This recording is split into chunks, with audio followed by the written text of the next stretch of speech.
Hello नमस्कार and welcome everybody. Welcome to Avlokan IAS. My name is Sudarshan Mishra. और आज हम पढ़ेंगे पार्लियामेंट चैप्टर खत्म करने के बाद एक ऐसा टॉपिक जो काफी न्यूज में रहता है। और जैसा कि हेडिंग देख करके आप समझ ही गए होंगे कि मैं किस टॉपिक की बात कर रहा हूँ। ये अभी एक तो करंटली न्यूज में है क्योंकि मणिपुर जो है वहां पे प्रेसिडेंट रूल अभी रिसेंटली लगा है, इसलिए। और नहीं तो नॉर्मली इमरजेंसी की बात होती रहती है। अब एक मूवी भी आई थी, वहां भी आपने सुना होगा। उससे पहले भी कई इमरजेंसी की बात चलती रहती है, मीडिया में भी रहती है। ठीक है। तो ये काफी इंपॉर्टेंट टॉपिक इसलिए थोड़ा बन जाता है क्योंकि न्यूज में रहता है। प्रीलिम्स पॉइंट ऑफ व्यू से, मेंस पॉइंट ऑफ व्यू से, ठीक है, इंटरव्यू पॉइंट ऑफ व्यू से थोड़ा इंपॉर्टेंट टॉपिक ये हो जाता है। और क्योंकि इस बार काफी न्यूज में रह रहा है तो ये थोड़ा इस पे फोकस देना बनता है अपना। ठीक है। तो इमरजेंसी प्रोविजंस की तरफ मूव करते हैं। इंडिया में इमरजेंसी प्रोविजंस क्या क्या है। ठीक है। तो शुरू करते हैं अब।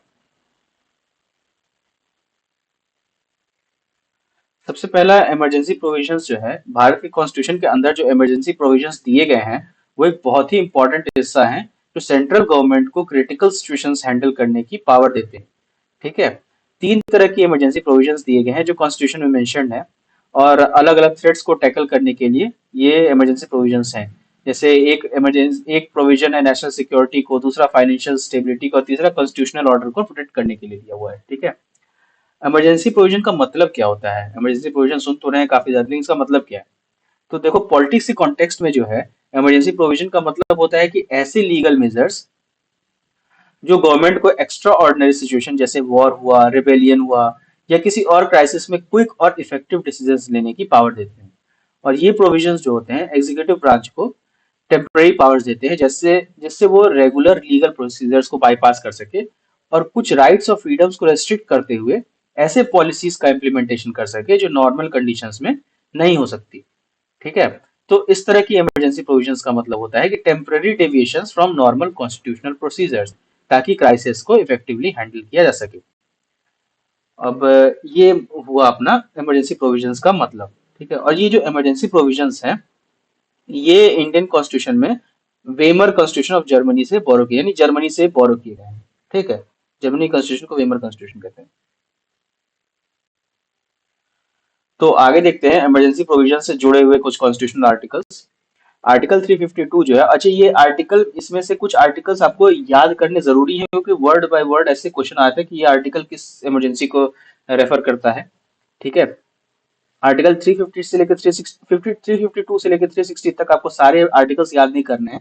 इंपॉर्टेंट आर्टिकल आपको जो याद करने हैं मैं बता दे रहा हूँ। 352 किस चीज को रेफर करता है, 356 किस चीज को रेफर करता है, 356 के साथ 365 भी है। ठीक है, जो इसमें मेंशन नहीं है पर उसको भी याद करना पड़ेगा आपको। फिर आर्टिकल 360 किस चीज को मेंशन करता है। ठीक है। आर्टिकल 358 भी आपको कुछ हद तक याद करना पड़ेगा। तो अभी देखते हैं। तो भारतीय संविधान के अंदर जो है आर्टिकल 352 से लेकर आर्टिकल 360 तक इमरजेंसी प्रोविजन से डील करते हैं।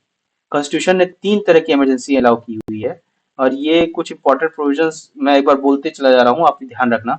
आर्टिकल 352 जो है वो नेशनल इमरजेंसी के प्रोक्लेमेशन की बात करता है। 353 जो है नेशनल इमरजेंसी के इफेक्ट की बात करता है। 354 जो है वो नेशनल इमरजेंसी के दौरान रेवेन्यू डिस्ट्रीब्यूशन से जुड़ी प्रोविजंस को लागू करने की बात करता है। आर्टिकल 355 जो है यूनियन की ड्यूटी स्टेट्स को एक्सटर्नल एग्रेशन और इंटरनल डिस्टर्बेंस से बचाने की बात करता है। ठीक है। आर्टिकल 356 जो है अगर स्टेट की कॉन्स्टिट्यूशनल मशीनरी फेल हो जाए तो क्या प्रोविजंस लगाने हैं इसकी बात करता है। आर्टिकल 357 जो है आर्टिकल 356 के तहत लेजिस्लेटिव पावर्स को एक्सरसाइज करने की बात करता है। आर्टिकल 358 है वो इमरजेंसी के दौरान आर्टिकल 19 के प्रोविजंस का सस्पेंशन की बात करता है। आर्टिकल 19 क्या, कुछ राइट टू फ्रीडम है, वो कौन कौन से फ्रीडम है वो बताओ आप। फिर आर्टिकल 359 जो है इमरजेंसी के टाइम पार्ट 3 में दिए गए फंडामेंटल राइट्स के एनफोर्समेंट की के सस्पेंशन की बात करता है। पार्ट 3 मैंने पढ़ाया हुआ है, फंडामेंटल राइट्स, उसको भी पढ़ लो, वो भी इंपॉर्टेंट टॉपिक है। फिर आर्टिकल 360 क्या, फाइनेंशियल इमरजेंसी से जुड़ी प्रोविजंस की बात करता है। ठीक है। ये सभी आर्टिकल्स जो है इमरजेंसी सिचुएशंस में कंट्री को की गवर्नेंस को रेगुलेट करने के लिए बहुत इंपॉर्टेंट है। तीन तरह की इमरजेंसी सिचुएशन जो कॉन्स्टिट्यूशन प्रोवाइड करता है, अब वो हम देखेंगे। ठीक है। सबसे पहली जो इमरजेंसी सिचुएशन प्रोवाइड करती है आर्ट आर्ट करता है कॉन्स्टिट्यूशन, वो है आर्टिकल 352। अच्छा, ये कॉन्स्टिट्यूशन में दिए हुए हैं, ठीक है, ये इमरजेंसी प्रोविजंस कॉन्स्टिट्यूशन में दिए हुए हैं। तो आर्टिकल 352 जो है नेशनल इमरजेंसी की बात करता है, ठीक है। ये इमरजेंसी जो है वॉर, एक्सटर्नल एग्रेशन या आर्म्ड रेबेलियन होने पे लगाई जा सकती है। इस इमरजेंसी को कॉन्स्टिट्यूशन में प्रोक्लेमेशन ऑफ इमरजेंसी बोला गया है। टर्मिनोलॉजीज आप याद रखोगे, प्रोक्लेमेशन ऑफ इमरजेंसी का जो एक्सप्रेशन है वो नेशनल इमरजेंसी को रेफर करता है, ठीक है। देखो ये जो मैंने एक पेज भी लगाया, ये लगाया द हिंदू का, जब इमरजेंसी इम्पोज हुई थी नेशनल इमरजेंसी इंडिया में, तब का है, ठीक है। अभी तक नेशनल इमरजेंसी भी 3 बार इम्पोज हो चुकी है, बताऊंगा कब कब, ठीक है। इस इमरजेंसी में जो है इस फंडामेंटल राइट्स रिस्ट्रिक्ट हो जाते हैं और सेंट्रल गवर्नमेंट को ज्यादा पावर मिल जाती है ये नेशनल इमरजेंसी में। नॉर्मली तीनों इमरजेंसीज में नेशनल सेंट्रल गवर्नमेंट को ज्यादा पावर मिलती है, ठीक है। पर इसमें क्या होता है, फंडामेंटल राइट्स भी रिस्ट्रिक्ट हो जाते हैं आर्टिकल 52 के नेशनल इमरजेंसी में। इसके बाद मैं नेशनल इमरजेंसी को डिक्लेयर करने के कुछ ग्राउंड्स बता रहा हूँ, वो याद रखना। अभी कुछ ग्राउंड्स तो बता ही दिया, वॉर, एक्सटर्नल एग्रेशन और आर्म्ड रेबेलियन, ठीक है। तो पहले कॉन्स्टिट्यूशन में क्या था, इंटरनल डिस्टरबेंस भी एक रीजन था, पर 44th कॉन्स्टिट्यूशनल अमेंडमेंट एक्ट 1978 में इस वेग टर्म को रिप्लेस करके आर्म्ड रेबेलियन कर दिया। इंटरनल डिस्टरबेंस जो था उसको हटा करके, क्योंकि इंटरनल डिस्टरबेंस का मिस इंटरप्रिटेशन एक बार हो चुका था 1975 में, जब इमरजेंसी लाई गई थी, इंटरनल डिस्टरबेंस के नाम पे ही लाई गई थी। तो काफी वेग टर्म है इंटरनल डिस्टरबेंस, किसी भी चीज की, जैसे कुछ पॉलिटिकल अपीवल हुआ तो उसमें भी इंटरनल डिस्टरबेंस लगा सकते हैं, ठीक है। जो चीज हुआ था उस समय 1975 में, फिर कुछ भी कोई छोटा मोटा हुआ तो उसको इंटरनल डिस्टरबेंस लगा करके फिर ऐसे तो बार बार इमरजेंसी आती रहेगी और बार बार इमरजेंसी आती रहेगी, फिर देश का तरक्की कैसे होगा, ठीक है। तो इसलिए उस टर्म को हटा करके 44th कॉन्स्टिट्यूशनल अमेंडमेंट में आर्म्ड रिबेलियन कर दिया गया, ठीक है। अगर प्रेसिडेंट को लगे कि वॉर या एक्सटर्नल एग्रेशन होने वाला है तो पहले से ही इमरजेंसी डिक्लेयर कर सकते हैं, ठीक। फिर 38th अमेंडमेंट एक्ट 1975 के बाद प्रेसिडेंट एक से ज्यादा इमरजेंसी प्रोक्लेमेशन भी इशू कर सकते हैं, चाहे पहले से एक ऑपरेशन में हो या ना हो, ठीक। दो तरह की इमरजेंसी होती है, एक एक्सटर्नल इमरजेंसी होती है और एक इंटरनल इमरजेंसी। एक्सटर्नल इमरजेंसी जो होती है वॉर या एक्सटर्नल एग्रेशन की वजह से होती है, और इंटरनल इमरजेंसी जो होती है आर्म्ड रिबेलियन की वजह से होती है, ठीक है। उसके बाद में फिर 44th अमेंडमेंट एक्ट जो है 1978, उसके मुताबिक प्रेसिडेंट जो है नेशनल इमरजेंसी तभी लगा सकते हैं जब कैबिनेट की रिटर्न रिकमेंडेशन मिले, यानी लिखित रिकमेंडेशन मिले तभी। पहले सिर्फ पीएम की एडवाइस पे होता था, जो 1975 की इमरजेंसी थी वो सिर्फ एडवाइस पे हो जाता था। लेकिन उसके बाद फिर अमेंडमेंट लेकर के आए 1978 में, 44th अमेंडमेंट में ये बोला गया कि प्रेसिडेंट तभी इमरजेंसी लगा सकते हैं जब कैबिनेट रिटर्न में देगा रिकमेंडेशन, ऐसे नहीं कि, क्योंकि उस समय जो इमरजेंसी लगी थी 1975 में, उसमें ये बोला जाता था कि प्रेसिडेंट उस समय नहा रहे थे, इतनी जल्दी थी कि प्रेसिडेंट नहाते समय ही उसे साइन लिया गया था, सिर्फ क्योंकि सिर्फ पीएम के एडवाइस पे हो जाना था। अब कैबिनेट के एडवाइस पे होगा तो कैबिनेट को बुलाना पड़ेगा, फिर उसकी मंजूरी लेनी पड़ेगी। कैबिनेट में हो सकता है कुछ लोग मंजूरी दें, कुछ लोग ना दें, तो इतना जल्दी आसान नहीं होगा इमरजेंसी लगाना इंडिया में, ठीक है। तो थोड़ा उसको मुश्किल बनाया गया उस चीज प्रोसेस को, इमरजेंसी की प्रोसेस को। सब कुछ whims and fancies of the prime minister पे नहीं रखा गया, ठीक है। उसके बाद जो है नेशनल इमरजेंसी के एप्लीकेबिलिटी, ठीक। तो वही लिखा हुआ है अप्रूवल रिक्वायरमेंट का, ठीक है। नेशनल इमरजेंसी की जो एप्लीकेबिलिटी है, नेशनल इमरजेंसी पूरे भारत में या किसी स्पेसिफिक पार्ट में भी लागू की जा सकती है। 42nd अमेंडमेंट एक्ट 1976 के बाद प्रेसिडेंट को पावर मिल गई थी कि वो इमरजेंसी को सिर्फ एक स्पेसिफाइड एरियाज तक भी लिमिट कर सकते हैं, ठीक है। अच्छा, एक और अभी जो मैंने कहा था कि इमरजेंसी और फिर 3 बार लगाई गई है, तो 3 बार कब कब लगाई गई है, एक बार 1962 में लगाई गई थी, declared during Indo China war, उस समय इंडिया और चाइना के जब वॉर हुआ था तब इमरजेंसी लगाई गई थी। फिर 1971 में इमरजेंसी लगाई गई थी जब इंडिया पाकिस्तान का वॉर हुआ था, जिसमें बांग्लादेश कट के अलग हो गया था, हमने एक नया नेबर बनाया था। जो लोग कहते हैं कि नहीं, हम अपने पड़ोसी नहीं बदल सकते, तो इंडिया ने उस समय पड़ोसी बदले भी थे, पहले पाकिस्तान था, अब बांग्लादेश। खैर, वो पड़ोसी आज तो धोखा देने को उतर आया है, तो ठीक है, सबकी अपनी अपनी अपब्रिंगिंग्स होती हैं, तो उसका तो कुछ नहीं कह सकते, हैं तो वो भी वही पाकिस्तान वाले ही। फिर लेकिन कुल मिलाकर के सारे तीनों तो हैं अपने ही, ये दोनों। फिर 1975 से 1977 तक आते हैं, ठीक है। इसमें तो ड्यू टू इंटरनल डिस्टरबेंस ही लगी थी इमरजेंसी, ठीक है। तो ये इमरजेंसी का नेशनल इमरजेंसी ऐसे लगी है। फिर इसके जुडिशियल रिव्यू के स्कोप क्या है नेशनल इमरजेंसी के, तो 38th कॉन्स्टिट्यूशनल अमेंडमेंट एक्ट में क्या बोला गया कि इस अमेंडमेंट में नेशनल इमरजेंसी की डिक्लेरेशन को जुडिशियल रिव्यू से इम्यून बना दिया गया था। ठीक है, मतलब अगर प्रेसिडेंट नेशनल इमरजेंसी डिक्लेयर करता है तो उस डिसीजन को कोर्ट में चैलेंज नहीं किया सकता। फिर 44th कॉन्स्टिट्यूशनल अमेंडमेंट एक्ट में क्या हुआ कि इसने 38th अमेंडमेंट के प्रोविजन को डिलीट कर दिया। अब जुडिशरी के पास वापस पावर आ गया कि वो नेशनल इमरजेंसी की प्रोक्लेमेशन को रिव्यू कर सके। ठीक है, फिर आया मिनेर्वा मिल्स केस 1980 में। इसमें क्या बोला सुप्रीम कोर्ट ने, ये काफी इंपॉर्टेंट केस है, ये केस आप एक बार पढ़ लेना, सारे इसके जितने भी आप अलग अलग इसके रेफरेंसेस मिलते जाएंगे अलग अलग चीजों में। ठीक है, मिनेर्वा मिल्स केस जो है 1980 का, उसमें सुप्रीम कोर्ट ने डिसाइड किया कि नेशनल इमरजेंसी की प्रोक्लेमेशन को चैलेंज किया जा सकता है अगर डिक्लेरेशन मेलाफाइड इंटेंशन से किया गया हो, यानी दूषित इंटेंशन से, यानी कि गलत इंटेंशन से किया गया हो। मेलाफाइड मतलब ये हुआ। ठीक है, या इमरजेंसी लगाने का रीजन इररिलेवेंट या एक्स्ट्रानस हो। ठीक है, मतलब कोई इररिलेवेंट रीजन हो, कोई कुछ भी मतलब मन किया तो इमरजेंसी लगा दिए, तो ऐसे नहीं चल सकता। उस केस में फिर चैलेंज किया सकता है इमरजेंसी को सुप्रीम कोर्ट के में।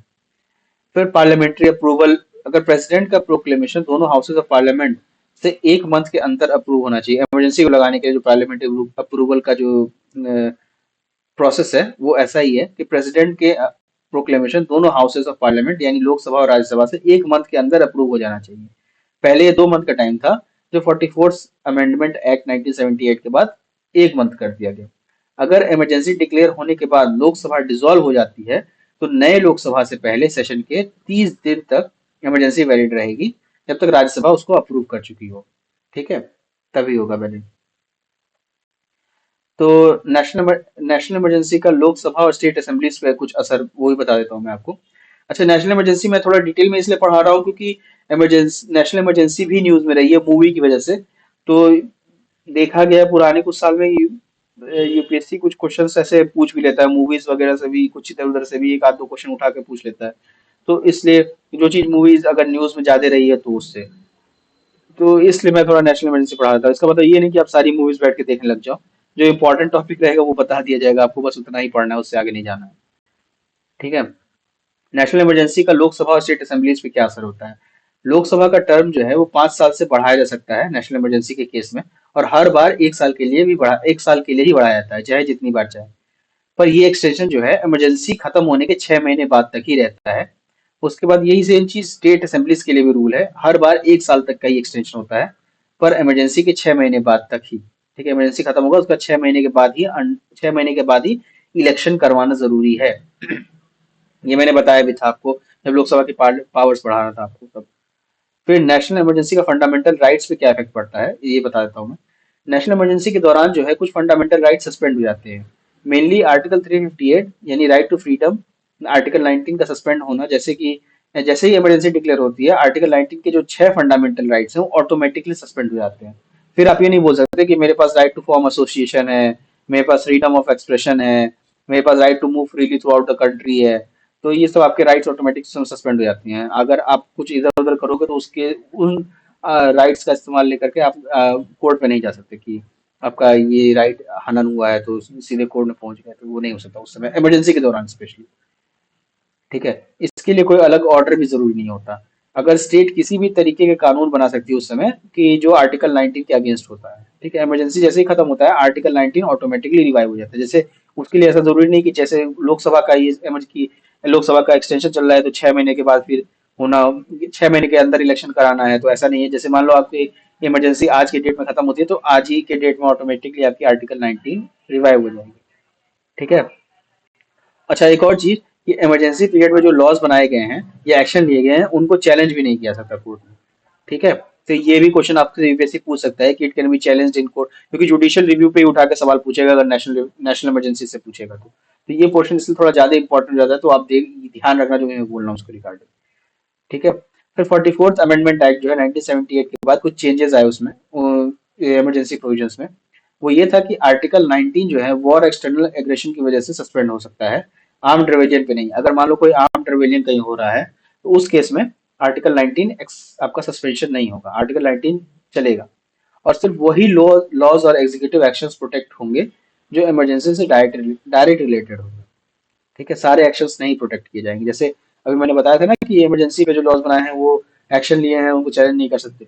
तो सिर्फ वही लॉज एग्जीक्यूटिव एक्शंस को आप चैलेंज नहीं कर सकते जो इमरजेंसी से डायरेक्टली रिलेटेड, ठीक है। फिर आर्टिकल 39 में जो बात की गई है वो बाकी फंडामेंटल राइट्स से सस्पेंशन की बात की गई है।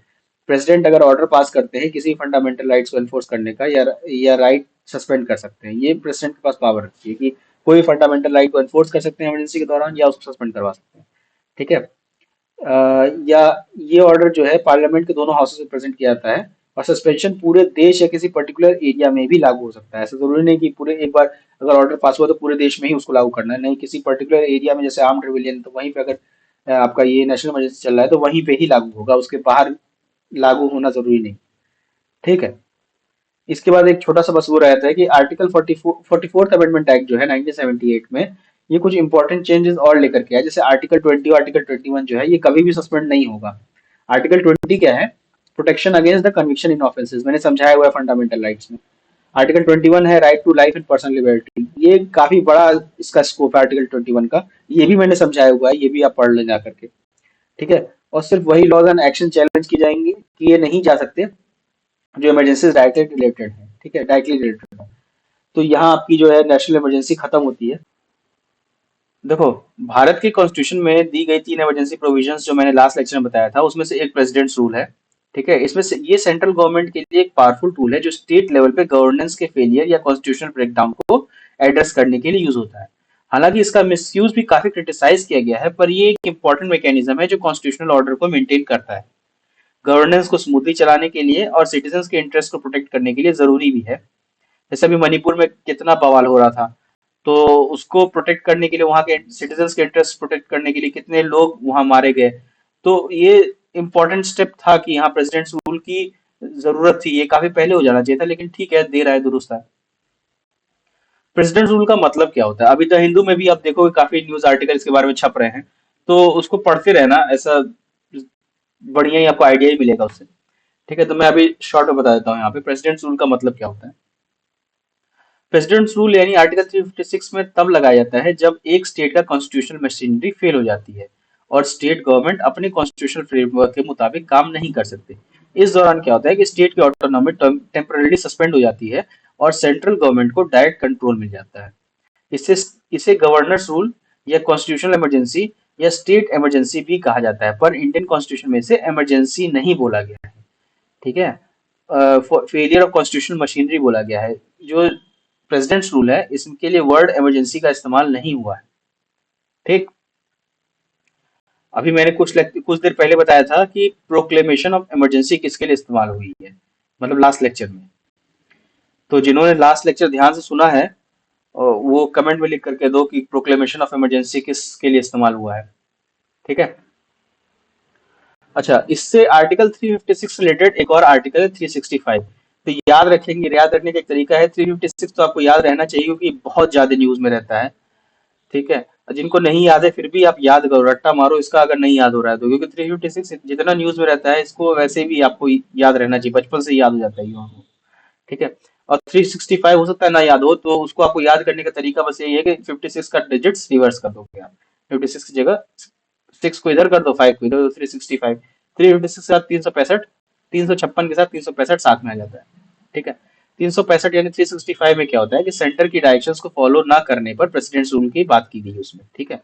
तो उसके मुताबिक अगर कोई स्टेट सेंट्रल गवर्नमेंट की दी गई डायरेक्शंस को फॉलो नहीं करता है तो प्रेसिडेंट मान सकते हैं कि वहां कॉन्स्टिट्यूशनल ब्रेकडाउन हो गया है और वहां गवर्नेंस नहीं चल सकता। तो वहां 365 की यूज करते हुए 356 लगाया जा सकता है, ठीक है।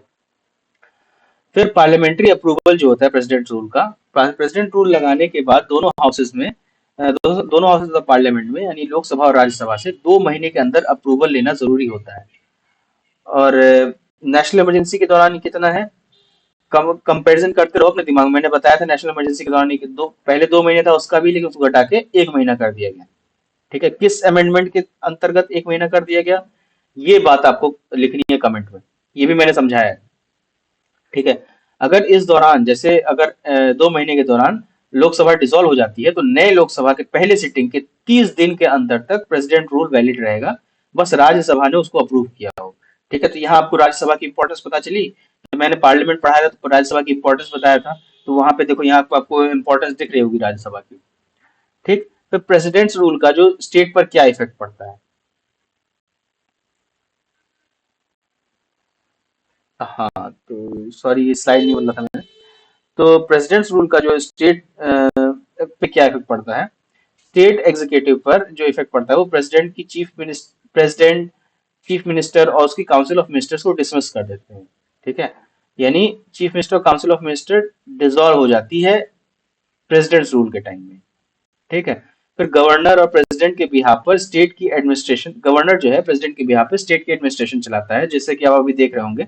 अभी जो करंट गवर्नर है मणिपुर के, वो एडमिनिस्ट्रेशन चला रहे हैं। करंट गवर्नर कौन है मणिपुर के, तो ये आप स्टेट पीसीएस के लिए जरूरी हो जाता है, तो ये आप ध्यान रखोगे। ये नाम मैं नहीं बताऊंगा, नाम आप खुद ही सर्च करो। और ये बेसिक इन्फॉर्मेशन, इतना तो इन्फॉर्मेशन आपको याद रखना चाहिए यार थोड़ा, तो ये भी जरूरी इन्फॉर्मेशन दिमाग में रख के चलो। राह चलते कोई पूछ देगा तो फिर क्या बताओगे, उसको समझाते थोड़ी फिर होगी आप कि यूपीएससी में ये सब नहीं पूछता। गवर्नर जो है, आगे बढ़ते, गवर्नर जो है प्रेसिडेंट के बिहाफ पे स्टेट के एडमिनिस्ट्रेशन चलाता है। ठीक है। या तो स्टेट के चीफ सेक्रेटरी की हेल्प चलाएगा, या फिर प्रेसिडेंट के अपॉइंट किए हुए एडवाइजर्स के थ्रू। और इसी वजह से आर्टिकल 356 का प्रोक्लेमेशन प्रेसिडेंट्स रूल के नाम से फेमस है। ठीक। और स्टेट लेजिस्लेचर पे इसका क्या इफेक्ट होता है? स्टेट असेंबली जो होती है वो या तो सस्पेंड होती है या डिसॉल्व हो जाती है। और स्टेट का बजट जो है, स्टेट से रिलेटेड बिल्स पार्लियामेंट पास करता है उस केस में। और अगर पार्लियामेंट सेशन में नहीं है, सपोजिंग पार्लियामेंट भी डिसॉल्व हो गया, मतलब नहीं है सेशन में, जैसे अभी तो बजट सेशन चल रहा है, बजट सेशन के बाद मान लो समय नहीं है, उस समय अगर ये इमरजेंसी लाई गई होती, इमरजेंसी नहीं, मतलब प्रेसिडेंट रूल लाया गया होता, तो प्रेसिडेंट स्टेट के लिए ऑर्डिनेंस पास कर सकते थे उस समय। ठीक है। अगर स्टेट लेजिस्लेचर डिसॉल्व हो जाए, तो पार्लियामेंट के पास स्टेट के लिए कानून बनाने का पावर होता है। और पार्लियामेंट ये पावर जो है प्रेसिडेंट को या किसी और स्पेसिफाइड अथॉरिटी को डेलीगेट कर सकती है। अगर लोकसभा सेशन में नहीं हो, तो president consolidated fund of state से पैसा ऑथोराइज कर सकते हैं, जो बाद में पार्लियामेंट से अप्रूवल करवाना जरूरी होता है। ठीक है। पार्लियामेंट जो है, पार्लियामेंट या प्रेसिडेंट के बनाए हुए लॉज प्रेसिडेंट्स रूल के खत्म होने के बाद भी वैलिड रहते हैं। ऐसा नहीं है कि प्रेसिडेंट्स रूल खत्म हो गया तो रूल्स खत्म हो गए। ये स्टेटमेंट आपको ध्यान रखना पड़ेगा।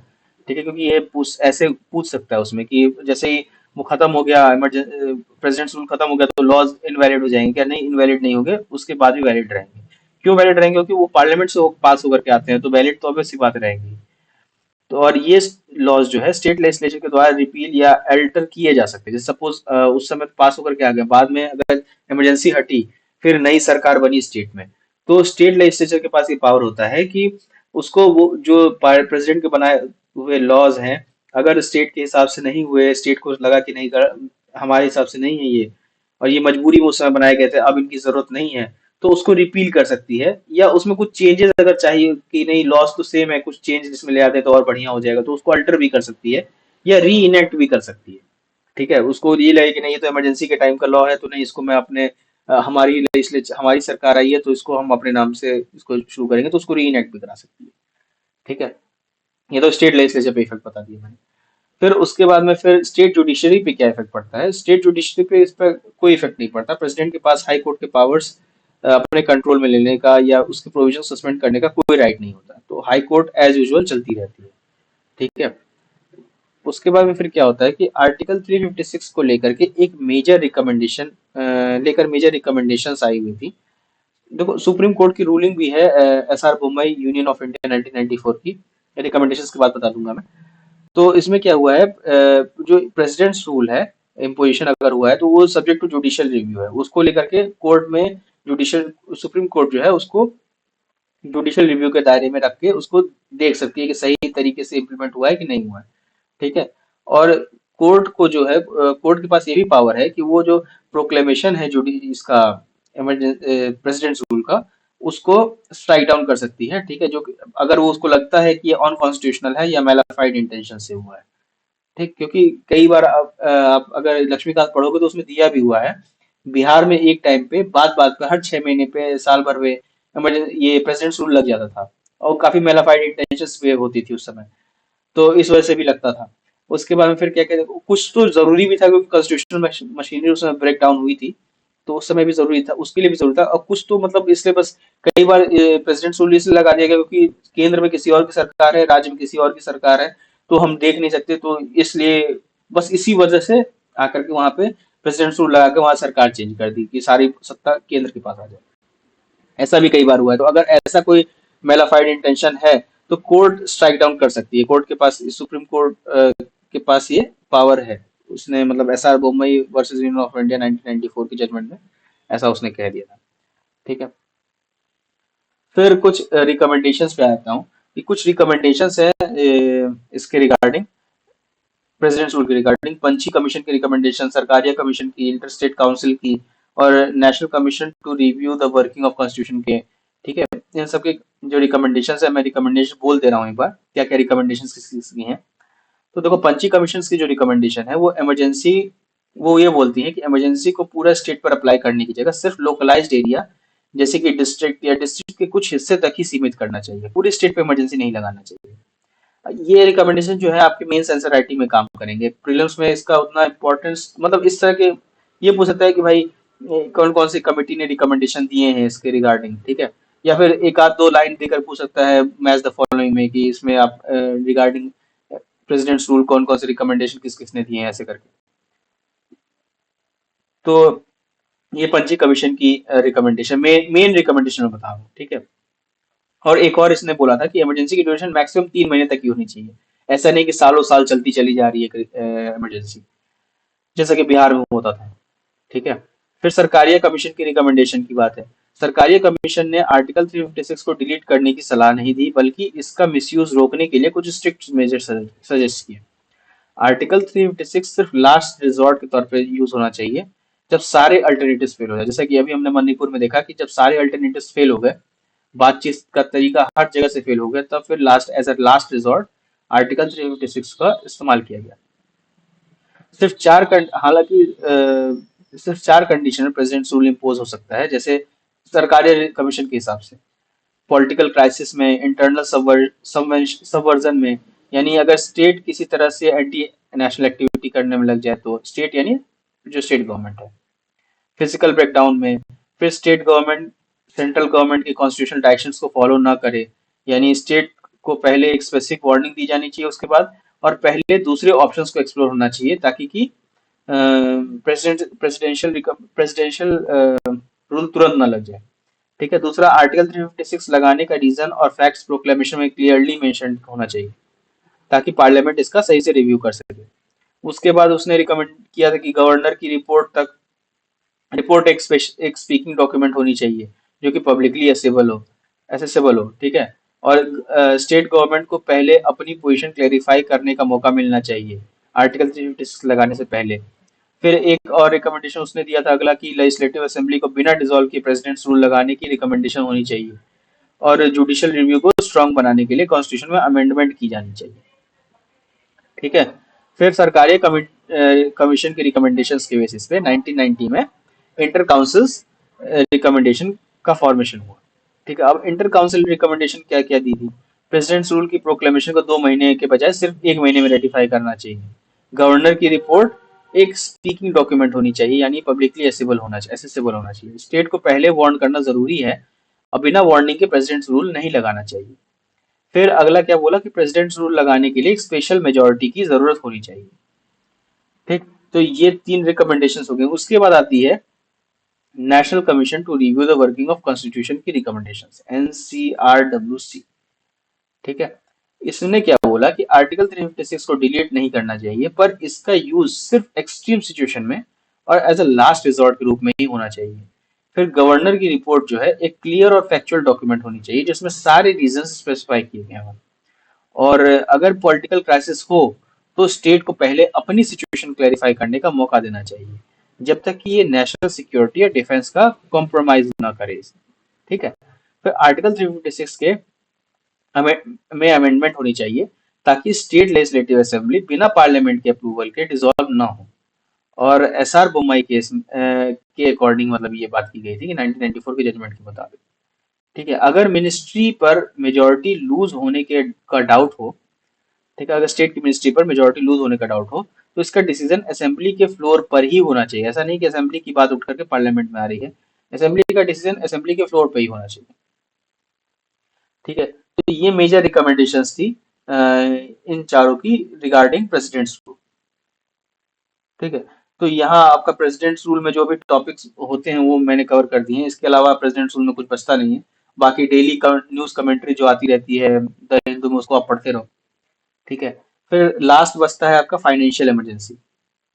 फाइनेंशियल इमरजेंसी ऐसी इमरजेंसी को रेफर करते हैं जिसमें इंडिया की फाइनेंशियल स्टेबिलिटी पे थ्रेट हो, और इंडिया के क्रेडिट सिस्टम पे, उस पे भी थ्रेट हो। जैसे एक बार हम ऐसे मुहाने पहुंचे थे, हुई तो इंडिया में वैसे कभी आज तक फाइनेंशियल इमरजेंसी लगी नहीं है, पर ऐसे मुहाने पहुंच गए थे 1991 के टाइम में।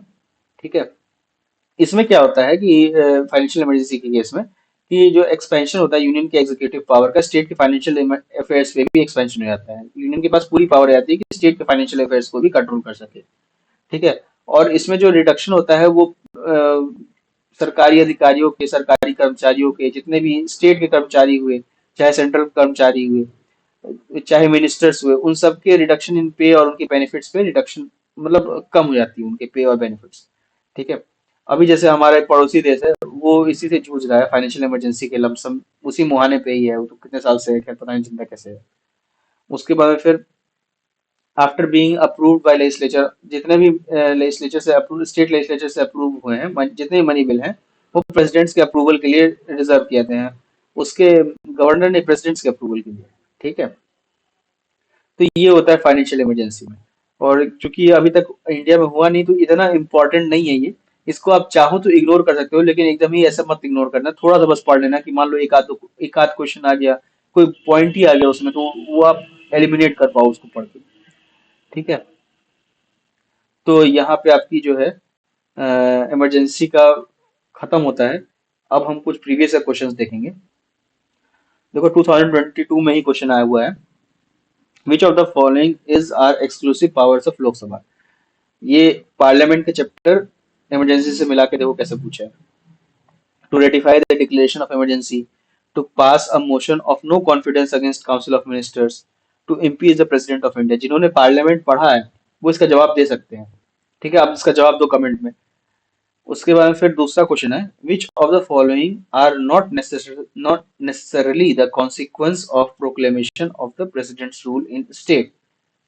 ठीक है, dissolution of state legislative assembly, removal of the council of ministers in the state, dissolution of the local bodies। मतलब ये सवाल ये पूछना चाह रहा है कि इनमें से ऐसी कौन सी चीज है जो, ऐसा जरूरी नहीं कि प्रेसिडेंट रूल स्टेट में आए तो वो हो ही जाए। ठीक है, तो इसका आंसर अभी मैंने पढ़ाया है कि क्या क्या होता है प्रेसिडेंट रूल आने पे, स्टेट पे क्या इफेक्ट पड़ता है, काउंसिल ऑफ मिनिस्टर्स पे क्या इफेक्ट पड़ता है, फिर स्टेट गवर्नमेंट पे क्या इफेक्ट पड़ता है, फिर स्टेट जुडिशरी पे क्या इफेक्ट पड़ता है। तो आप बताओ। देखो dissolution of state local bodies की तो मैंने बात ही नहीं की। ठीक है, जब मैंने इसकी बात ही नहीं की, तो ये ऑप्शन तो ऐसा नेसेसरी, तो इट इज नॉट नेसेसरी कि ये डिसॉल्व ही हो जाए। ठीक है, तो इसमें ये ऑप्शन तीन जैसे इसमें होगा, उसको देखो क्या क्या है। Which of the following is not necessarily, तो तीन तो होगा ही, तो थ्री है, तो जिसमें थ्री नहीं उसको एलिमिनेट कर दो, यानी वन एंड टू वाला एलिमिनेट हो गया। बचा कौन सा, one and three, two and three, one two and three. तो तीन वाला ठीक है। फिर अगले पे आते हैं, dissolution of state legislative assembly. हाँ, तो मैंने ये तो बताया कि हाँ स्टेट लेजिस्लेटिव असेंबली तो डिसॉल्व हो जाती है। तो वन एंड थ्री किस किस में, इसमें है, इसमें है, तो सी वाला पोर्शन भी एलिमिनेट हो गया। फिर मैंने फिर बोला है कि मैंने कि removal of council of ministers in the state, ऐसा मैंने बोला है कहीं, removal of council of ministers in the state. Removal की तो बात मैंने की नहीं है। ठीक है, स्टेट लेजिस्लेटिव असेंबली डिसॉल्व जरूर होती है, लेकिन काउंसिल ऑफ मिनिस्टर्स रहते हैं।